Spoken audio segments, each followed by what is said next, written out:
अ, नमस्कार दोस्तों। मतलब लगभग आज से 1.5 महीने पहले मैंने 1-2 वीडियो रिकॉर्ड किए थे और अभी मतलब ये है कि मैं 1.5-2 महीने बाद फिर से वीडियो रिकॉर्ड कर रहा हूँ।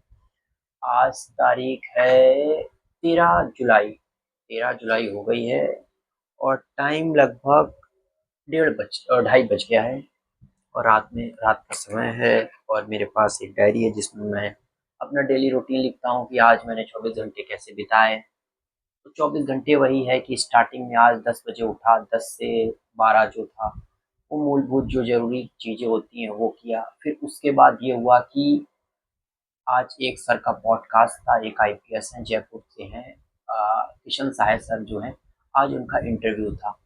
तो उनके जो इंटरव्यू था काफ़ी अच्छा रहा, वहाँ वसंत विहार में।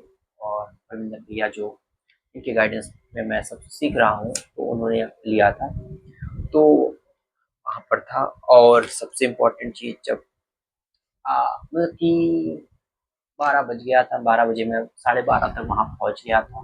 अब 12:30 के बाद लगभग अ, जो इंटरव्यू है वो 1:30 1 घंटे बाद स्टार्ट हुआ, वो थोड़ा-सा लेट हो गए थे, रास्ता भटक गए। 1:30 जब स्टार्ट हुआ फिर उसके बाद लगभग ढाई मतलब 3 बजे तक पॉडकास्ट चला। फिर 3 से साढ़े 3:15 तक मैं वहाँ से निकला। फिर 4 बजे जो था एज़ यू नो, आपको नहीं पता था तो मिरांडा कॉलेज है, दिल्ली यूनिवर्सिटी का वुमेन्स कॉलेज, वहाँ पर मैं मास कॉम का डिप्लोमा कर रहा हूँ। तो वहाँ पर गया 4 से 4 से मतलब 6 बजे तक जो है वो क्लासेस चलती हैं और उन क्लासेस में मुझे काफ़ी सीखने को अच्छा मिल रहा है। लगभग आज जो 6 क्लास 6 क्लासेस हो गए हैं, मतलब 2 हफ्ते, तीसरा हफ्ता ये कंप्लीट हो रहा है क्लास। बाकी जो हमारी 5 क्लासेस थी वो जमाल सर ने भी काफ़ी अच्छी क्लासेस ली। उसमें ये था कि हमारा कॉन्फिडेंस लेवल, किस तरीके से बात करना चाहिए, किस तरीके से प्रेजेंटेबल बनना चाहिए। जो आजकल जो लोग एक वर्ड आए इंट्रोवर्ट, जो धीरे-धीरे बनते जा रहे हैं, वो क्यों बनते जा रहे हैं, उसका भी थोड़ा-सा ये था। मैं तो यहाँ तक मानता हूँ कि सब बच्चों को जो आज के दौर पे जो ये सारी अंतर्मुखी बन पा रहे हैं, जो अपनी भावनाएँ एक्सप्रेस नहीं कर पा रहे हैं, उसके लिए तो कम से कम एक 3 महीने की या 6 महीने की, लगभग 1 साल की ये क्लासेस ज़रूर लेनी चाहिए कि हर बच्चे की अपनी आवाज़ पे पकड़ होनी चाहिए। किस तरीके से वो आवाज़ पे पकड़ कर के अपना मतलब एक अच्छा वक्ता बन सकता है।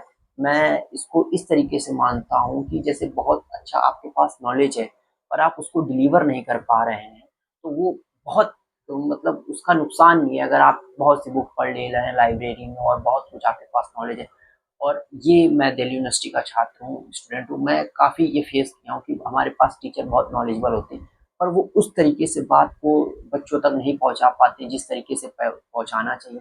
जिस तरीके से उस जो बेसिक से एडवांस जाना चाहिए, जिस तरीके से कन्वर्सेशन होनी चाहिए, उनका भी पार्टिसिपेशन होना चाहिए, वो नहीं कर पाते। लगभग 5 से 6 बच्चा जो उनकी अगर समझ में आ जाता है, आगे बैठ बैठ जाता है, वही डिस्कशन करता है, वही पार्ट होता है। ऐसे बहुत से कम टीचर मिलेंगे जो इंगेजिंग होंगे, जो इन चीज़ों को लेके आएँगे कि नहीं, आप मेरी क्लास में अगर आप बैठे हैं तो हर एक बच्चे को कम से कम पता होना चाहिए, वहाँ प्रेज़ेंट होना चाहिए, वो क्वेश्चन भी करे। बहुत ऐसे कम टीचर भारत में ही लगता है, ये चीज़ों की लगता है कमी है।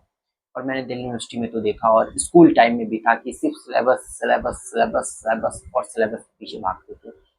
तो ये जो चीज़ें हैं, इस पे अगर कोई फोकस करेगा तो हमारा जो नेशन है वो काफ़ी अच्छे नॉलेजेबल टीचर के साथ साथ उन चीज़ों को भी ले आ पाएगा। बच्चों के अंदर भी एक जिज्ञासा, एक क्यूरियोसिटी डेवलप हो पाएगी कि नहीं, टीचर पढ़ा रहा, हमें भी पूछना है, इंगेजिंग बनाना है चीज़ों को। और ये है, तो लगभग मेरी क्लासेस चल रही हैं, 6 क्लासेस हुई, काफ़ी अच्छा कॉन्फिडेंस। वहाँ के बच्चे आए, मतलब फीमेल जो एस नो की फीमेल कॉलेज है, पर वहाँ पर मेल भी आ सकते हैं। 3 4 5 तक मेल है, बाकी 10-15 तक 10-12 तक अच्छी लड़कियाँ।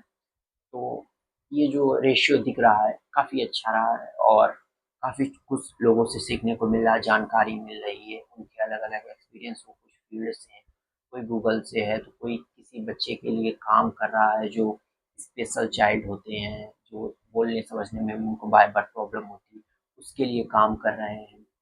कुछ हैं होटल मैनेजमेंट, काफ़ी अच्छे जो हैं, जो सीनियर हैं हमारे, जो काफ़ी कुछ जूनियर बच्चे हैं और कुछ जो हमारे क्लासमेट या फिर फेलोमेट्स हैं, उनके साथ। तो ये सारी चीज़ें हैं। और फिर उसके बाद 8 बजे तक आ पाए वहाँ पर। आने के बाद लाइब्रेरी बैठे, लाइब्रेरी बैठने के बाद कुछ पढ़ा, कुछ थोड़ा-सा फ़ोन में देखा गया, डिस्कस किया गया, थोड़ा भैया इस फिर थोड़ा पढ़ा गया, फिर देखा गया कि किस तरीके से ना हम अपने जो जो काम कर रहे हैं उस पे और बेहतरी क्या ला सकते हैं, उस पे काम किया। और दूसरा ये था कि ये तो इस पे बात हो गई, फिर ये दूसरा था कि जो भैया से हमारी बातचीत चलती है, तो ये हुआ फिर आए 10-11 बजे तक, खाना खाया, रूम पे आए 11 बजे तक, अभी 2 बज रहा है। फिर उसके बाद कुछ थोड़ा बहुत इधर रील या कुछ ऐसा देखा। फिर उसके बाद ये हुआ कि पढ़ाई लगभग एक आंसर लिखा गया है, जो बात लिखा गया था कि एक आंसर लिखा जाएगा, एक आंसर लिखा गया। फिर सोचा कि आप लोगों से बात करें, तो बात कर रहे हैं। यही आज का दिन रहा है, लगभग 13 तारीख चालू हो गई है, ये 12 का दिन रहा हुआ यहाँ पे 2 ढाई घंटे यहाँ इसी के साथ मेरी बात यहाँ पर खत्म।